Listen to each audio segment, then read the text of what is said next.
नमस्कार good morning. आज April 29 तारिख बुधवार। आज दिन भरी अनेक बड़ गुरुत्वपूर्ण खबर गुड़िक आसीचे। तेबे आसंतु आज सकाळ आसीथिबा 20टी बड़ खबर उपरे नजर पकाइबा। नंबर 1 पंचायत निर्वाचन रे एका लढ़िब कांग्रेस। दल रे असंतोष पर एबे यू टर्न मारिचे कांग्रेस। बीजेडी सहित संपर्क को नहीं स्पष्ट करिसेंती पीसी सभापति भक्त दास। जिला परिषद पंचायत एवं म्युनिसिपालिटी निर्वाचन रे निज दम रे कांग्रेस एकाकी लढ़िब बोली राज्य कांग्रेस मुखिया कहिसेंती।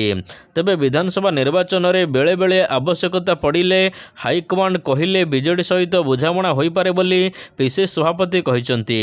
सूचना था कि गत राज्यसभा निर्वाचन समय कांग्रेस एवं बीजेडी हाथ मिलाई। नंबर 2 11टारू 3टा घर बाहरतु नहीं कहले राजस्व मंत्री। राज्य में जारी रही ग्रीष्म प्रवाह को नहीं प्रतिक्रिया रखिंट राजस्व और विपर्यय परिचालना मंत्री सुरेश पुजारी। तेबे ग्रीष्म प्रवाह 30 जिलार जिलापाल सहित से आलोचना करिसेंती। खरारू रक्षा पाइबाकु हेले दिन 11टारू अपराह्न 3टा पर्यंत लोक माने घरू न बाहरिबाकु से परामर्श देइचंती। माल परिवहन गाड़ी एवं 2 चकिया और 4 चकिया गाड़ी 11टारू 3टा पर्यंत रास्ता को आसीबो नाही। नंबर 3 वर्ष पूर्ति पूर्वर निगम एवं बोर्ड नियुक्ति। राज्य बीजेपी सभापति मनमोहन सामलंक बड़ सूचना। राज्य में खूब शीघ्र निगम और बोर्ड नियुक्ति से कहिसेंती। जून 12 रे सरकारंकर 2 वर्ष पूर्ण हेब।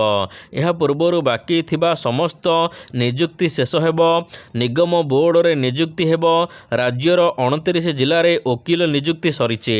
खोर्धा रे बाकी अच्छे। तेबे खूब शीघ्र खोर्धा जिले में वकिल नियुक्ति होइजिबो। सेहीपरि मंत्रिमंडल संप्रसारण प्रसंग में मनमोहन कहिसेंती जे केंद्रीय नेतांक सहित बैठक पर निष्पत्ति हेबो। नंबर 4 भुवनेश्वर रे यात्री माने रहिबे मात्र 100 टंका भड़ा देई।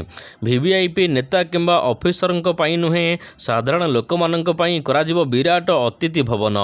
कोरापुट और मालकानगिरी उपांत अंचल हेउ किंबा सुदूर नुआपड़ा विभिन्न काम रे राजधानी को आसुथिबा लोक मानंकु मिलिबो सस्ता रहणी सुविधा। मात्र 100 टंका देई अतिथि भवन रे रात्रि बिताई पारिबे। सहरर केन्द्रस्थली यूनिट 2 रे एही अतिथि भवन निर्माण करिबा को अंटा भिड़िचंती सरकार। एथिपाई प्रथम पर्याय रे 224टी पुराणा क्वार्टर्स भांगिबा को प्रक्रिया आरंभ होईचे। निजे मुख्यमंत्री मोहन चरण माझी एही प्रकल्पर परिकल्पना करिचंती। नंबर 5 बिजु श्रमिक बंधु सम्मान योजनार नाम बदलाइले सरकार। राज्य सरकार पुणी एक पुरस्कार बिजु बाबू नाँ को हटाइचंती। पूर्वर प्रचलित बिजु श्रमिक बंधु सम्मान नाम परिवर्तन करा जाई एबे एहाको मुख्यमंत्री श्रमिक बंधु सम्मान योजना भाव में नामित करा जाइछि। 2015 रे तत्कालीन मुख्यमंत्री नवीन पट्टनायक बिजु श्रमिक बंधु योजनार शुभारंभ करथिले। एही योजना रे प्रतिवर्ष मे 1 तारिख श्रमिक दिवस रे पुरस्कार दिया जाइथिबा 50,000 टंका लेखा अनेक व्यक्ति मानकु दिया जाइथाय बीजेडी तरफरु। नंबर 6 मंत्री बड़ सूचना राज्यवासी खुशी खबर। राज्य में खूब शीघ्र हिट वेव सेंटर खोलिबे राज्य सरकार। एने राजस्व मंत्री सुरेश पुजारी सूचना देइचंती। आगको ग्रीष्म प्रवाह बढ़िबो। हिट वेव सेंटर खोलिबार आवश्यकता अछि। बात्या बन्या आश्रयस्थल भली एहाको मध्य खोलाजिबो। लोके एठारे उपकृत हेबे बोली से कहिचंती। जेउठी अधिक हिट वेव सेठारे प्रथम पर्याय रे एही सेंटर खोलाजिबो बोली मंत्री सुरेश पुजारी सूचना देइचंती। नंबर 7 आज 7 जिले में काल बैशाखी संभावना। राज्य में आज विभिन्न स्थान में वर्षा देखा मिल पारे। प्रबल खरा उपर सामान्य ब्रेक लगाइब काल बैशाखी। तेबे पाणीपाग विभाग सूचना अनुसार आज राज्यर 7टी जिले में वर्षा हो पारे। सुंदरगढ़ केन्दुझर मयूरभंज बालेश्वर भद्रक गंजाम और गजपति जिले में झड़ वर्षा हो पारे बोली पाणीपाग विभाग कहिছে। एही समय घंटा प्रति 50 ରୁ 60 किलोमीटर बेगर पवन बही पारे। नंबर 8 केबे बाहरिबो जुक्त 2 रिजल्ट जानतु। छात्र छात्री मानक पई खुशी खबर। जुक्त 2 रिजल्ट को नहीं गुरुत्वपूर्ण सूचना मिली।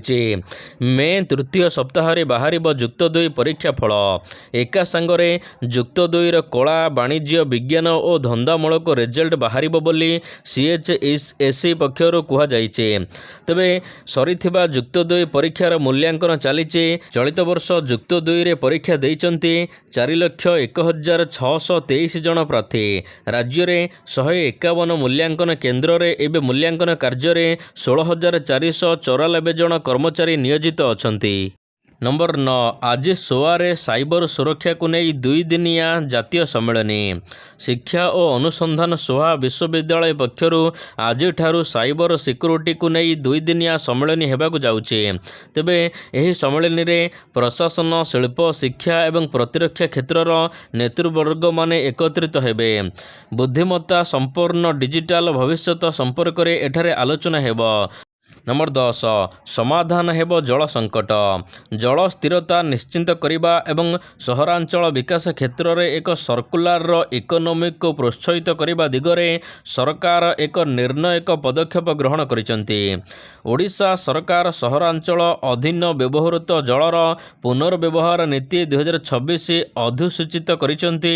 ଏହି ନୀତି ଅନୁସାରେ ବ୍ୟବହୃତ ଅପରିଷ୍କାର ଜଳକୁ କେବଳ ଏକ ବର୍ଜ୍ୟବସ୍ତୁ ଭାବରେ ନ ଦେଖି ଏବେ ଏହାକୁ ଏକ ମୂଲ୍ୟବାନ ଅର୍ଥନୈତିକ ସମ୍ବଳରେ ପରିଣତ କରିବାକୁ ଏକ ବ୍ୟାପକ ରୋଡ୍ ମ୍ୟାପ୍ ପ୍ରସ୍ତୁତ କରାଯାଉଛି। ଏହା ସହିତ ରାଜ୍ୟର ବିଭିନ୍ନ ସହରାଞ୍ଚଳରେ ଦେଖାଦେଇଥିବା ଋତୁକାଳୀନ ଏବଂ ସ୍ଥାନୀୟ ଜଳ ସଙ୍କଟ ସମାଧାନ ପାଇଁ ଏହାକୁ ଲକ୍ଷ୍ୟ ରଖି ଆଗକୁ ବଢ଼ାଯିବ ବୋଲି କୁହାଯାଇଛି। 2030 ସୁଦ୍ଧା ସମସ୍ତ ସହରାଞ୍ଚଳରେ ଏହି ବ୍ୟବସ୍ଥା ଲାଗୁ କରାଯାଇ ସମସ୍ତ ଜଳ 100% ସଂଗ୍ରହ କରାଯିବ। ନମ୍ବର 11 ବ୍ୟାଙ୍କକୁ ଭଉଣୀର ଶବ ନେଇ ଯିବା ମାମଲାରେ ଏବେ NHRC ପକ୍ଷରୁ ମାମଲା ରୁଜୁ ହେଲା। ବ୍ୟାଙ୍କରୁ ଟଙ୍କା ଉଠାଇବା ପାଇଁ ଭଉଣୀର ଶବ ଖୋଳି ଆଣିବା ଘଟଣା ସାରା ଦେଶରେ ଆଲୋଡ଼ନ ସୃଷ୍ଟି କରିଛି। କେନ୍ଦୁଝର ଜିଲ୍ଲା ମଲ୍ଲିପୋଷି ଅଞ୍ଚଳର ଏହି ଘଟଣା ଏବେ ସବୁଠାରେ ଚର୍ଚ୍ଚାରେ। ଏହି ଘଟଣା ପରେ ଜାତୀୟ ମାନବାଧିକାର କମିଶନ ପକ୍ଷରୁ ମାମଲା ରୁଜୁ କରାଯାଇଛି। ସୂଚନା ଥାଉ କି ଏହି ଅଞ୍ଚଳର ଜିତୁ ମୁଣ୍ଡା ନାମକ ଜଣେ ବ୍ୟକ୍ତି ନିଜ ମୃତ ଭଉଣୀଙ୍କ ବ୍ୟାଙ୍କ ଆକାଉଣ୍ଟରୁ ଟଙ୍କା ଉଠାଇବାକୁ ଯାଇଥିଲେ। ବ୍ୟାଙ୍କବାଲା ସିଧା ମନା କରିଥିଲେ ପ୍ରମାଣ ସହିତ ଭଉଣୀକୁ ଆଣିବାକୁ। ଏହାପରେ ସେ ସିଧାସଳଖ ଭଉଣୀଙ୍କ କଙ୍କାଳକୁ ନେଇ ପହଞ୍ଚିଥିଲେ ବ୍ୟାଙ୍କରେ। ନମ୍ବର 12 ମେ 4ରୁ ଓଜେଇ ଓଡ଼ିଶା ଯୁଗ୍ମ ପ୍ରବେଶିକା ପରୀକ୍ଷା ଓଜେଇ 2026 ଆସନ୍ତା ମେ 4 ତାରିଖରୁ ଆରମ୍ଭ ହେବ।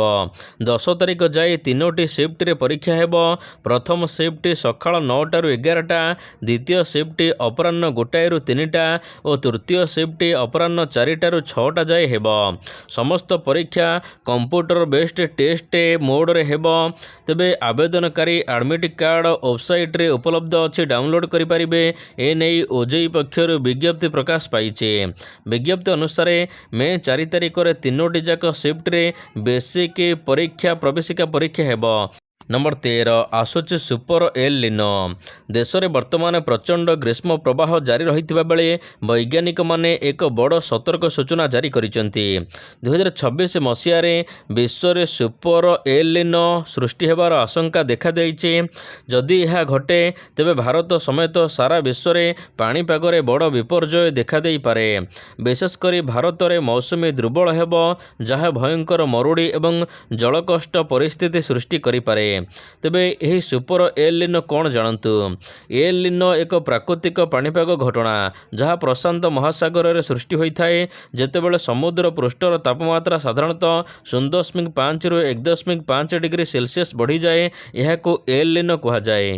ନମ୍ବର 14 ଭୁବନେଶ୍ୱରରେ ହେବ ସେମିକଣ୍ଡକ୍ଟର ୟୁନିଟ୍। ଭୁବନେଶ୍ୱରରେ ଦେଶର ପ୍ରଥମ 3D ସେମିକଣ୍ଡକ୍ଟର ପ୍ୟାକେଜିଂ ୟୁନିଟ୍ କରାଯିବ। ତେବେ 9,000 କୋଟିର ବିନିଯୋଗ ଏଠାରେ କରାଯିବ। ଉନ୍ନତ 3D HI ପ୍ରଯୁକ୍ତି ବିଦ୍ୟାର ଏଠାରେ ଇସ୍ତେମାଲ କରାଯିବ। ତେବେ ଖଣିଜରୁ ମାଇକ୍ରୋଚିପ୍ ପର୍ଯ୍ୟନ୍ତ ଟେକ୍ନୋଲୋଜିର ନୂଆ ଯୁଗର ଆରମ୍ଭ ହୋଇଥିବା ମୁଖ୍ୟମନ୍ତ୍ରୀ ମୋହନ ଚରଣ ମାଝୀ କହିଛନ୍ତି। ଭୁବନେଶ୍ୱରରେ ଦେଶର ପ୍ରଥମ 3D ସେମିକଣ୍ଡକ୍ଟର ପ୍ୟାକେଜିଂ ୟୁନିଟ୍ ସ୍ଥାପନ କରାଯିବ। ନମ୍ବର 15 ଜନ୍ମ ତାରିଖ ପ୍ରମାଣପତ୍ର ନୁହେଁ ଆଧାର କାର୍ଡ଼। ଆଧାର କାର୍ଡ଼ ଜନ୍ମ ତାରିଖ ଭାବରେ ପ୍ରମାଣପତ୍ର ନୁହେଁ। ଭାରତୀୟ ସ୍ୱତନ୍ତ୍ର ପରିଚୟ ପ୍ରାଧିକରଣ ବା UIDAI ପକ୍ଷରୁ ଏନେଇ ଏକ ବଡ଼ ସ୍ପଷ୍ଟୀକରଣ ଦିଆଯାଇଛି। କର୍ତ୍ତୃପକ୍ଷ ସ୍ପଷ୍ଟ କରିଛନ୍ତି ଯେ ଆଧାର କାର୍ଡ଼କୁ ପରିଚୟ ପ୍ରମାଣ ଭାବରେ ଗ୍ରହଣ କରାଯାଇପାରିବ ନାହିଁ, କିନ୍ତୁ ଏହାକୁ କୌଣସି ବ୍ୟକ୍ତିଙ୍କ ଜନ୍ମ ତାରିଖର ବୈଧ ପ୍ରମାଣ ଭାବରେ ବ୍ୟବହାର କରାଯାଇପାରିବ ନାହିଁ। ନିକଟରେ ସରକାରୀ ଯାଞ୍ଚ ପ୍ରକ୍ରିୟାରେ ଆଧାରର ଆଇନଗତ ମାନ୍ୟତାକୁ ନେଇ ଦେଖାଦେଇଥିବା ବିଭିନ୍ନ ଦ୍ୱନ୍ଦ୍ୱ ମଧ୍ୟରେ ଏଭଳି ସ୍ପଷ୍ଟୀକରଣ ଆସିଛି। नंबर 16 भारत आसुचे चतुर्थ S-400 ऑपरेशन सिंदूर को वर्षे पूरी आउ यार ठीक वर्षे पूर्वे भारतर वायुसेना जड़ित एक गुरुत्वपूर्ण खबर सामना को आसीचे। बहु प्रतीक्षित चतुर्थ S-400 air defence system Bharat पठाई रूस एबे यहाकू राजस्थान रे मुतयन कराजिबो। तेबे यह मे मास सुधा भारतीय वायुसेना रे पहरा देबो बोली कुहा जायछि। सेहि भली पंचम S-400 सिस्टम चलित वर्ष नवेम्बर में भारत आसबार संभावना रही। भारतीय गणमाध्यम रिपोर्ट अनुसार गत सप्ताह भारतीय वायुसेना IAF अधिकारी माने चतुर्थ सिस्टम व्यवहार बा परीक्षण करेंगे। नंबर 17 सामरिक शक्ति वृद्धि करुच्ची भारत शक्तिशाली हेउची भारत सीमार बढ़ुची भारतर शक्ति। भारतीय सेनार शक्ति दिनक दिन वृद्धि पाइबार लगी। यह सेना बा प्रतिरक्षा क्षेत्र में खर्च करुथिबा देश तालिकार भारत पंचम नंबर रे पहुंची। Stockholm international ship research institute report अनुसार भारत निजर सामरिक खर्च वृद्धि कर सारी। पूर्व खर्च तुलन में सामरिक खर्च 8.9% वृद्धि पाई एबे 92.1 बिलियन डॉलर रे पहुंची। सारा विश्व में सेना उपरे 2887 बिलियन डॉलर खर्च होउची। लगातार 11 वर्ष धरी समस्त देश निज सामरिक शक्ति वृद्धि करिबारे लागिचंती। भारत एवं जर्मनी बजेट रे सबुठारु अधिक प्रतिरक्षा क्षेत्र में खर्च होउची। नंबर 18 कोलंबिया सरकार को अनंत अंबानी अनुरोध 80 जलहस्ती को मार नहीं। दक्षिण अमेरिका देश कोलंबिया रे नदी उपत्यकार रहुथिबा 80टी जलहस्ती को हत्या करने को निर्देश जारी करा जायछि। एही खबर सामना को आसिबा परे सेमानक जीवन बंचाइबा को आगे आसिचंती रिलायंस इंडस्ट्री रो कार्यनिर्वाही निर्देशक अनंत अंबानी। से कहिचंती 80टी जलहस्ती को मार नहीं। जदि कोलंबिया सरकार चाहिए तेबे एही प्राणी मानक सुरक्षित एवं वैज्ञानिक भाव में गुजरात जामनगर रे अवस्थित वन रे अणाई रखाई पारिबो।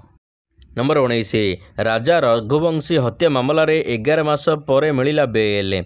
बहुचर्चित राजा रघुवंशी हत्याकांड मामला रे बड़ अपडेट सामना को आसीचे। मुख्य अभियुक्त एवं मृतकों पत्नी सोनम रघुवंशी को शिमला सेक्शन कोर्ट जमीन प्रदान करिसंती। ए नै मृतकों भाई विपिन रघुवंशी स्पष्ट करिसंती 11 मास पर सोनम को जमीन मिली, किंतु एथिपाई मृतकों परिवार असंतोष प्रकाश करिसंती। मे 2025 रे मेघालय शिलिंग रे हनीमून पई जाइथिबा बेले राजा रघुवंशी को हत्या करिथिला निज पत्नी।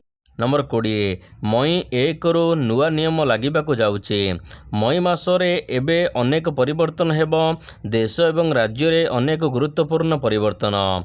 मे 2026 ठारू बैंकिंग LPG यह सहित डिजिटल कारबार सहित अनेक परिवर्तन हेबो। मे 1 तारिख रु LPG सिलिंडर मूल्य परिवर्तन हेबो। अन्यपटे मे 1 रु UPI कारबार पई 2 प्रकार प्रमाणीकरण बाध्यतामूलक होइजिबो। एथिपई पिन नुहे बरंग एक अतिरिक्त सुरक्षा स्तर मध्य लागिबाकु जाउचे।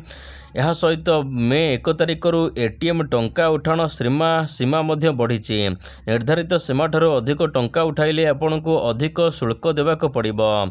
अन्यपटे प्रधानमंत्री जीवन ज्योति बीमा योजना रे मध्य नुआ नियम लागुचे। 336 एवं 20 आपणक बैंक अकाउंट रो स्वयं भाव में डेबिट हो पारे। प्रधानमंत्री आवास योजना रे मध्य नूतन नियम आसिबाकु जाउचे। नंबर 21 सुनार दर मध्य सामान्य कमिचे। सुना एवं रूपार दर सामान्य कमिचे गतकाली। तेबे 24 कैरेट सुना मूल्य 10 ग्राम उपरे 1629 टंका ह्रास पाइचे। यह फल रे एबे 24 कैरेट सुना 10 ग्राम को 1,50,000 टंका दर रही। यह पूर्व 1,51,000 टंका दर थिला। यह सहित रूपा दर मध्य परिवर्तन होइचे। रूपा एबे किलो प्रति 2,30,000 टंका पहुँची।